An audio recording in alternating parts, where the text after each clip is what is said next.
expressing a deep sense of gratitude and a deep sense of pride to my fellow Minnesotans.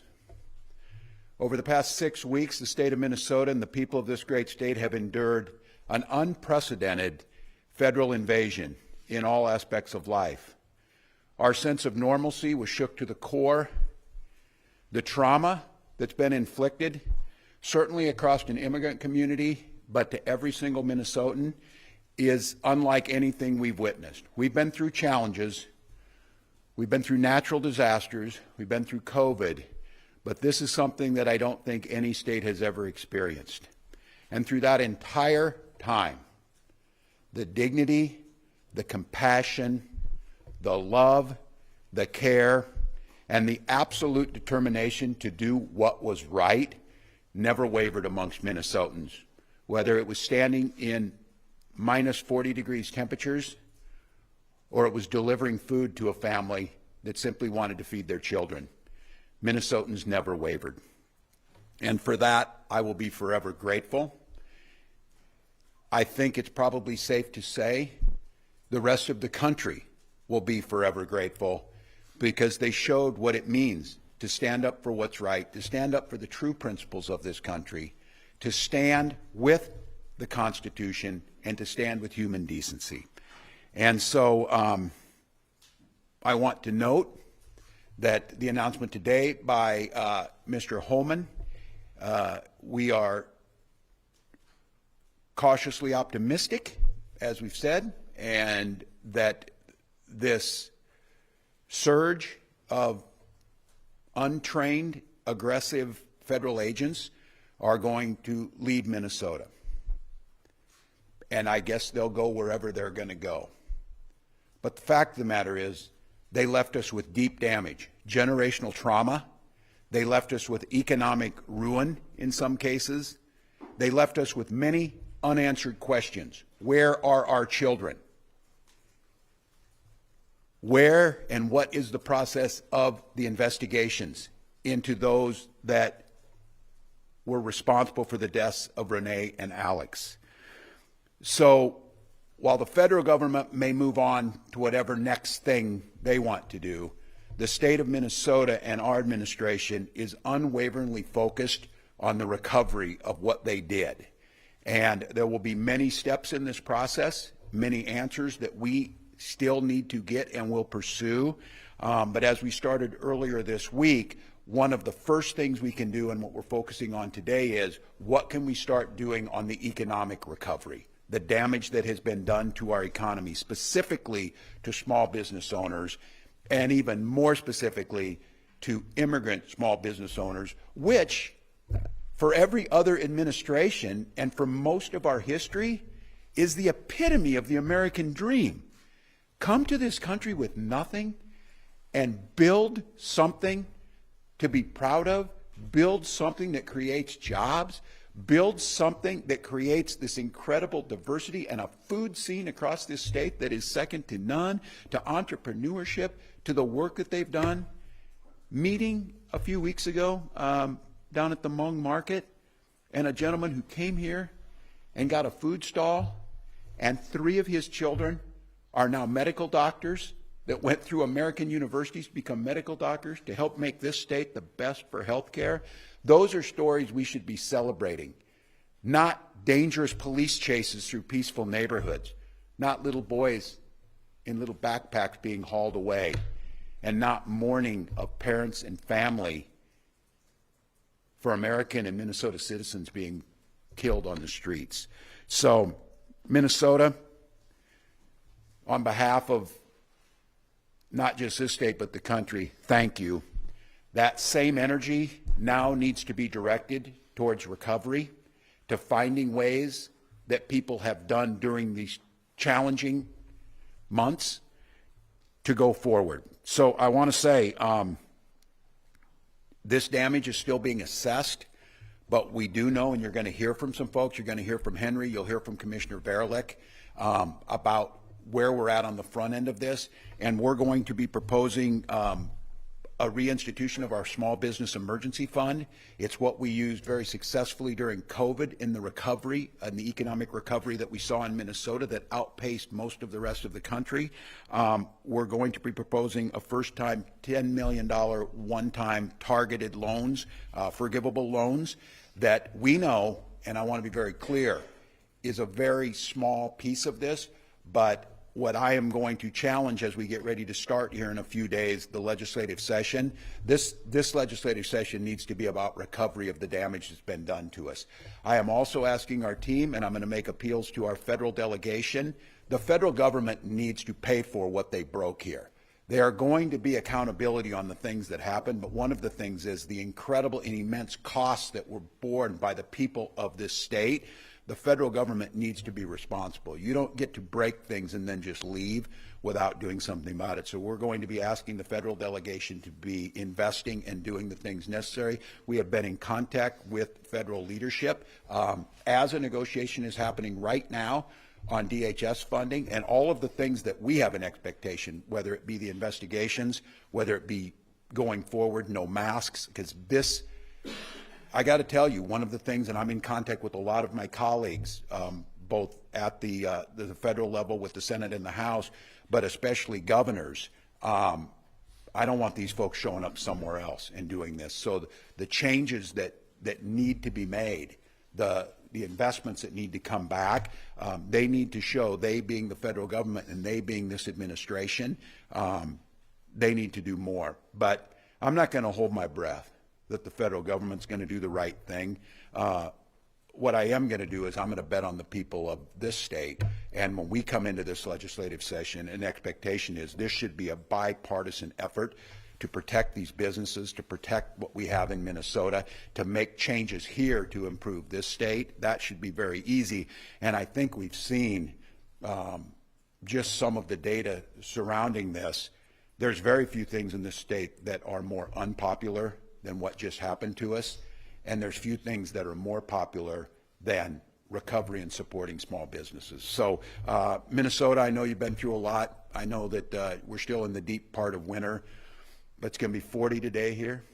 The sun's going to be shining, probably a pretty good metaphor for spring is out there, summer over the horizon, but it's going to take a lot of work. So the expectation is of myself and our administration and the elected leaders, we get busy in this legislative session and start repairing the damage from this, start putting in safeguards that it doesn't happen again. And I think using the momentum that we have to celebrate, Minnesota's reputation has been pretty well solidified out there of caring, gritty people who back down to nothing and do the right thing for their neighbors.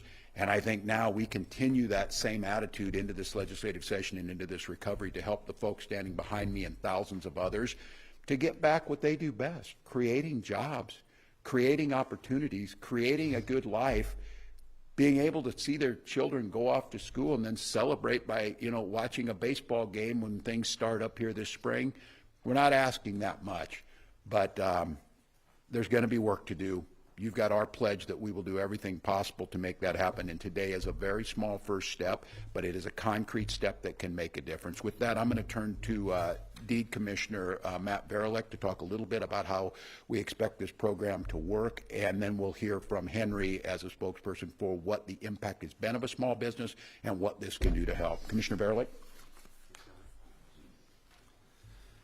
Good morning, everybody, and thank you, Governor. And I would echo, first of all, the governor's sense of Minnesota pride right now for all that we've been through and the way we have stood up, and also the optimism about the fact that we now may be at a transition point in this process, if indeed the federal presence will be winding down.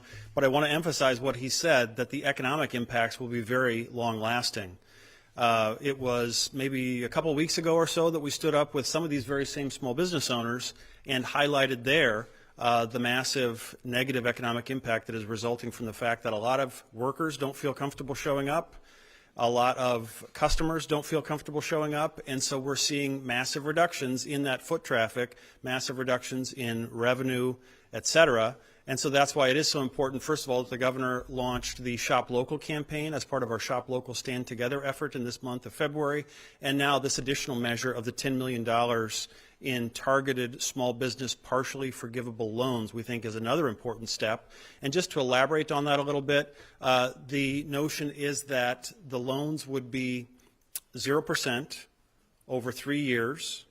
After 1 year, there would be an opportunity to seek 50% forgiveness on the basis of proving that you have had substantial impacts from the presence of the federal agents. The eligibility would be businesses with annual revenues between $200,000 and $4 million, so it's targeting small businesses, and the value of the loans between $2,500 and $25,000. And so, again, to acknowledge the point that the governor made, we know that the economic harms are far in excess of that, but this helps, we believe, alongside the other things that we've been doing and that others have been doing. Also would note that we're working with some private sector partners to seek reduction or even elimination of some of the fees that private sector service providers provide to small businesses. Not sure, if they will take us up on that, but that's one other effort we're doing. And we again applaud folks like the Minneapolis Foundation, Latino Economic Development Center, and others who have stood up private sector funds for small business relief, and in many cases those have been funded by some of our larger businesses in Minnesota, so an example of mutual support. All of those things we hope at least mitigate some of the harm that's been done here. And to give you an example of that harm, I mean, number one, last night I was out at a great place, Sabores Fresh Market in St. Paul, a grocery store that has a restaurant in the back. I had some great pupusas, but heard heartbreaking stories once again of what massive impact there has been. And likewise, we are going to hear that story from Henry, who runs a supermercado in St. Paul as well. So Henry, if you would please join us and share your story. Thank you. Okay. I want to say thank you for everyone here. Thank you for the Governor Walz and the Commissioner Varilek. I apologize for my accent. I want to speak in Spanish, but I have to speak English today. Spanish is my first language. I came from Colombia 23 years ago, looking for American dream. Many people, many immigrants from different countries came to America looking for the same thing, and we are working hard. And now it's difficult times for many families, for us, for many businesses, but we're still working hard every day, no matter what happens. We believe in our governor, we believe in the law, we believe in America. We're working for the dream. I want to read something that I wrote last night. Okay, my name is Henry Garnica. I own a Centromex supermarket at the East St. Paul, along with the partnership distribution company that serve other small businesses in the Midwest. Centromex is a neighborhood corner store with open door to welcome all people. It is a space where everyone feels comfortable to be in. Since federal ICE activity increased late last year, everything has changed. On December 11, my store was targeted. We were lucky. Nobody was detained, but the impact caused for a lot of damage for small businesses, including my business. Sales down in many cases between 30 or 40%. It's a lot, and the recovery for that takes a long time and more energy. We had to do a big job together. My customers are afraid to go in shopping. You have to adjust the operation. We had to lock the door. It's not good because we are in America. We never expected that. We are worried about how the things are coming, but we hear from our governor that the things change soon. Will be a good a good environment for everybody, for the whole communities, not only for immigrants, not only for Latinos, not only for Afro-Americans, it's for the whole community, for the whole Minnesotans.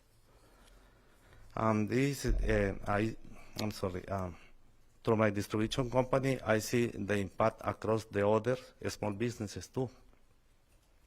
These businesses are part of the fabric of our neighborhood and our vibrant economy in Minnesota. I attended a large Did Shop Small Stand Together campaign, and the support from the community since there has meant a lot. This is a new campaign that everybody knows.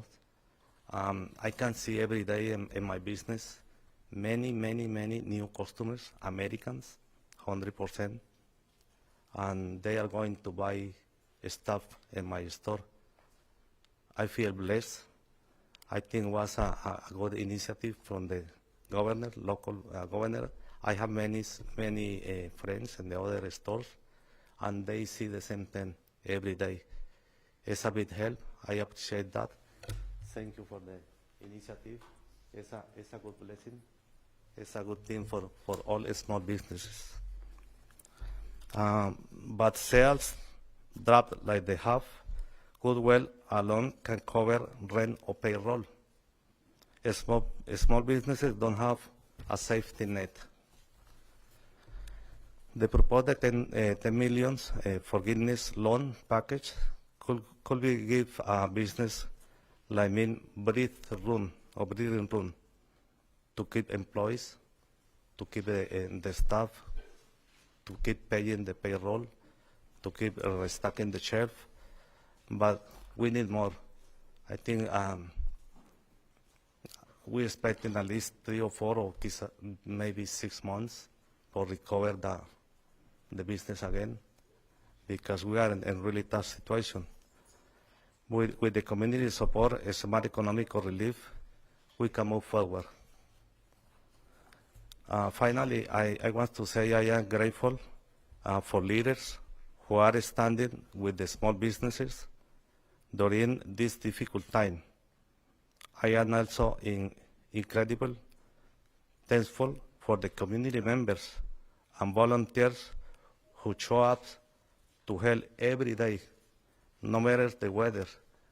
Our governor says people working below zero, 23 below zero, and many volunteers without anything, expecting to get any money. They support in the small business, they support in the communities, not only in the East St. Paul. I understand it's in the whole Minnesota state. It's why I feel really proud living in Minnesota. My respect for the all volunteers, my respect for the all Minnesotan people, for the governor, for the police department, for everybody. We feel safe, but we need to feel the freedom again. This is a thing that I had to keep it every day. Almost I put it on my pillow, make sure don't forget it for the next day. And the other thing I had to keep on my pocket is my ID. But hopefully we don't have to do this more. Finally, no matter the weather, the volunteers working strong with the warmer hearts, and they are a good example of the peace, love, and big community in Minnesota with an entire community. Thank you, Governor Walz. Thank you, Commissioner. Thank you, and thank you for everybody, and God bless the all volunteers. God bless Minnesota. God bless all Minnesotans and all the small businesses, because we need to work hard and make the Minnesota hard, strong, and big state. And thank you so much for the opportunity. Grateful. Appreciate it. Well, thank you, Henry. And to Henry, and I want to speak directly to Minnesota's immigrant community, by extension, America's immigrant community. We see you, we hear you, we value everything that you bring. We understand here in Minnesota that there is no Minnesota without our immigrant community. And it was the wave of Norwegian and German immigrants a century ago, Hmong immigrants half a century ago, Somali, East African, no matter where you come from. We believe in those words. Give us your tired, your poor, your huddled masses yearning to be breathe free. This is a place you can breathe free. And my message to you is, the majority of Minnesotans and Americans stand on your side. They stand on the side that immigration is the core of who we are and that human decency. So as we go on this long road to recovery, it's going to be hard for many of you to get back the trust, to be able to go out again without fear you're going to be asked for your papers or to be singled out because of how you look. We in here in Minnesota have always made that clear, and I will attest that's why we were the target of this, because we are a successful multiracial, multicultural state that has one of the highest standards of living, that values our people and understands the people standing behind us are making that happen. So it's going to be a long road, but I think you saw, and I'll say it again, Minnesotans are decent, caring, loving neighbors, and they're also some of the toughest damn people you'll ever find, and we're in this as long as it takes. With that, we'll take some questions. Governor, how did this come together? You've been in talks quite a while with Border Czar Homan. Can you walk us through that?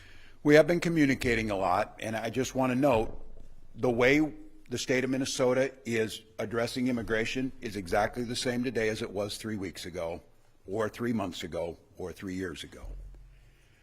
We've said that we are more than willing, and we understand it's our responsibility, and we support humane, rule of law immigration reform. It's why I've advocated as a member of Congress and as a governor that we need to have reforms that allow a path to citizenship for the folks we want here and the ability to do targeted enforcement for those who shouldn't be here.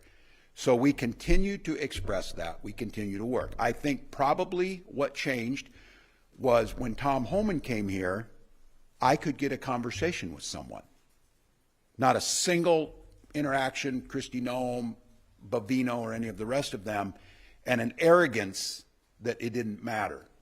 And I think, as I said again, it became very clear to the administration, especially after the murders of Renee and Alex and the horrific actions of these agents on the ground, that an issue the president saw himself as being strong, certainly politically, has eroded into a albatross around their neck. And so I think, in my take was, they knew they needed to get out of here, but in very Trumpian fashion, they needed to save face.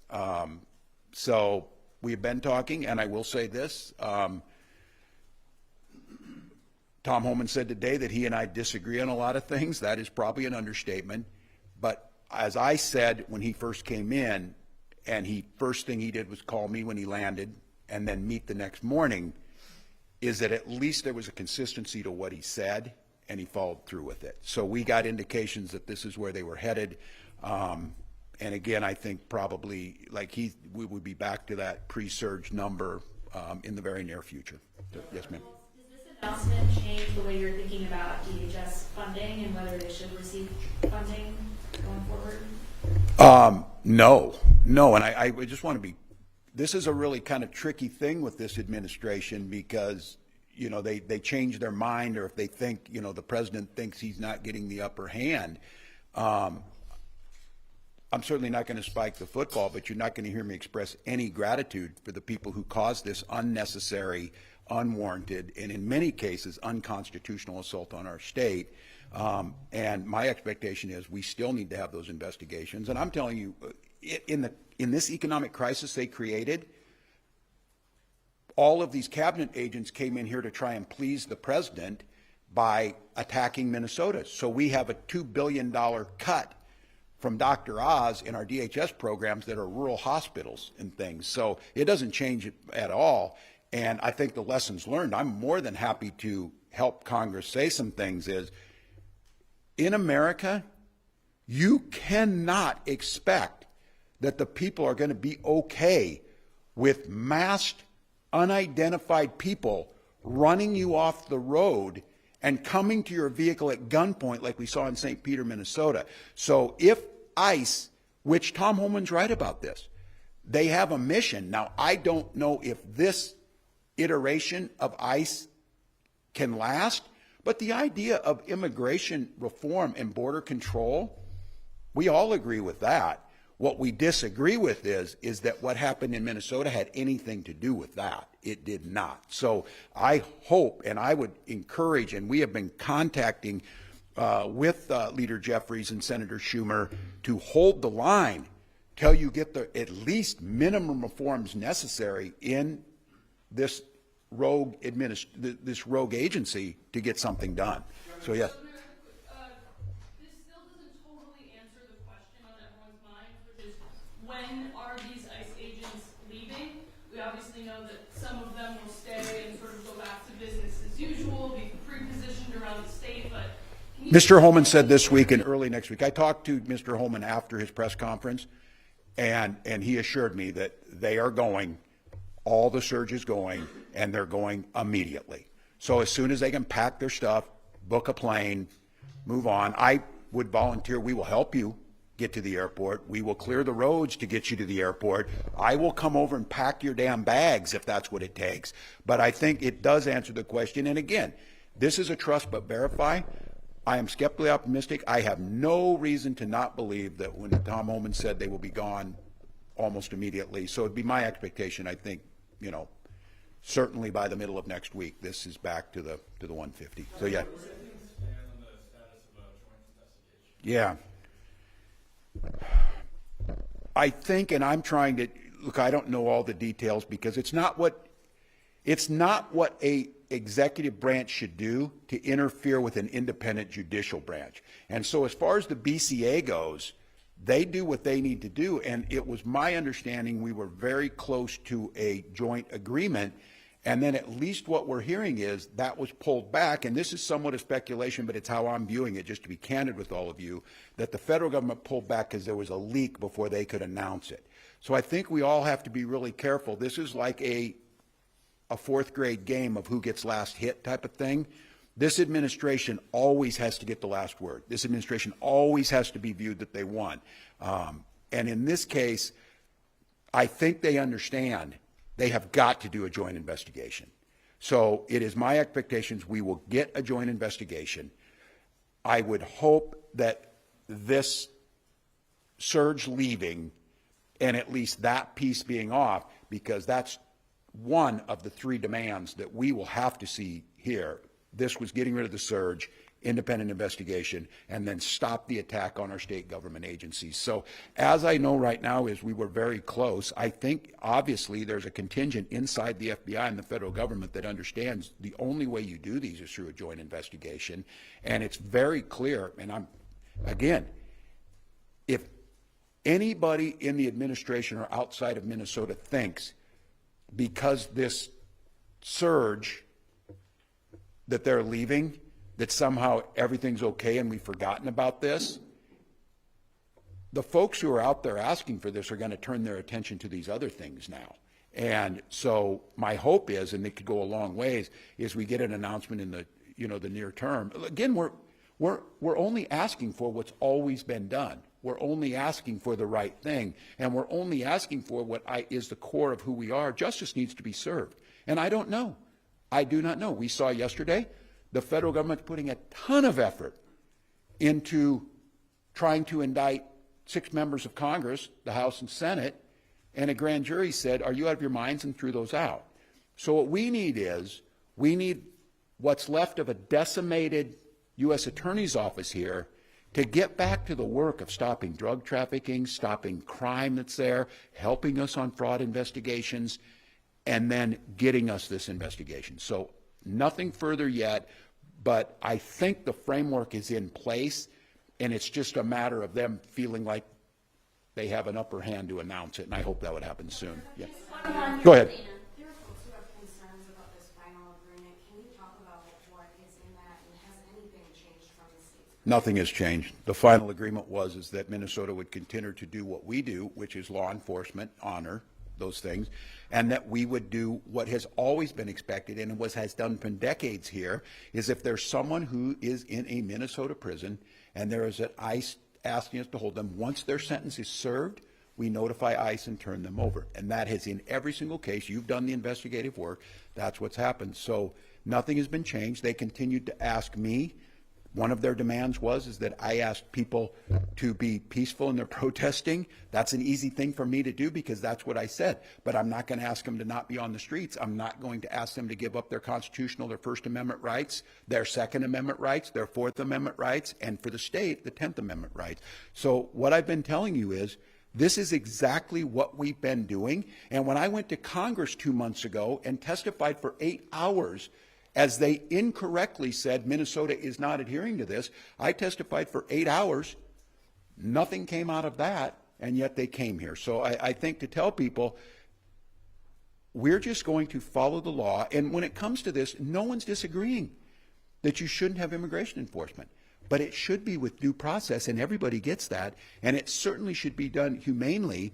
And you certainly, if you're truly going to focus on the worst of the worst, why are you going after our neighbors who are in the system, following the law, trying to reach naturalization? That doesn't make any sense. So Minnesota's doing what we did, but I'll tell you what, it steeled our resolve of how much we're going to protect our immigrant community. It steeled our resolve that we will do what we should do, they should do their job, and it's become very apparent to the people of America that this is not the way to do it. This is not the way to go about it. This doesn't make us any safer. And so with that, yeah, go ahead. Any updates, any progress on the flow of federal dollars to state agencies, state programs, that sort of thing? No, not. Thank you for the question. And this question about the flow of federal dollars, and and you saw this. I think you saw it yesterday in the hearing on Capitol Hill on the Epstein files. Each of these agency heads, and I mean that is certainly troubling in that about the non-independence of the branch of the AG's office, law enforcement. But each of these cabinet secretaries wanted to please their boss so much, they just came to Minnesota and piled things onto us, piled in data requests, piled in letters, threatened to withhold money, threatened to do all of this. Those are the things that are doing immense damage at a time when we're going to need that. And I remind people of this. Minnesota contributes more than we get from the federal government. When it came time to look at things like a scale on how solid and lack of corruption in state government, Minnesota ranks in the top 5 best states. All of the things about running things and doing it right, we follow the law, we do it right, we provide more federal dollars. And in my opinion, this unallotment around what Congress has appropriated and what the law says Minnesota should get, the president is arbitrarily, and his cabinet secretaries are arbitrarily holding that money. So back to this first question to end on, this about what DHS reform should do. We are pushing our congressional allies, and I would think the Republicans in this, before any deal is made with DHS funding, all of them need to quit this assault of, and again, I will use the president's word, retribution against Minnesota. Not because we have more undocumented people, not because of any reason other than he decided that this is a state they would try and make an example of. And look, I'm treading a pretty fine line here. He picked the wrong state to make an example of. And that is where things set today. So we'll see over the next few days. We are in a trust but verify phase. My word to Minnesota is, again, we're certainly not going to celebrate something that should have never happened. But I will say this, please keep, at this point in time, stay hyper vigilant. I'm afraid over these next few days with some of these folks leaving, that the potential for an incident like we saw up here near the cathedral with this chase yesterday, what we don't need is some horrific thing happening on the way out. But I will say, as we started on this in the hours after the murder of Renee, is express your constitutional rights, stand up for your neighbors, speak out when you need to speak out, do so peacefully, because as I said then, and every one of you proved, the fact is, at the end of the day, that will win out. That is the way a democracy should function, and it seemed like a long ways from that January day that we would get to a point where they would say, we're leaving, but today is about a lot of destruction over those weeks, a lot of damage, a lot of trust has been eroded. A lot, as I said, we've got children that a core memory for them will be their classmate being taken away. And that will stick with them the rest of their lives. And my hope is what sticks with them is human decency wins out, rule of law matters, that arc of the moral universe is bending towards justice, and we are under no illusions that it will magically happen itself. All of what we're talking about today was put onto Minnesota, and it was Minnesota citizens, I'll say it again, nameless, faceless folks who endured whatever it took to make a difference. So our work is beginning here. We'll do the recovery, encouraging the legislative leaders to get ready for a recovery session. And my certainly on this is back these proposals and let's get this money to these businesses and get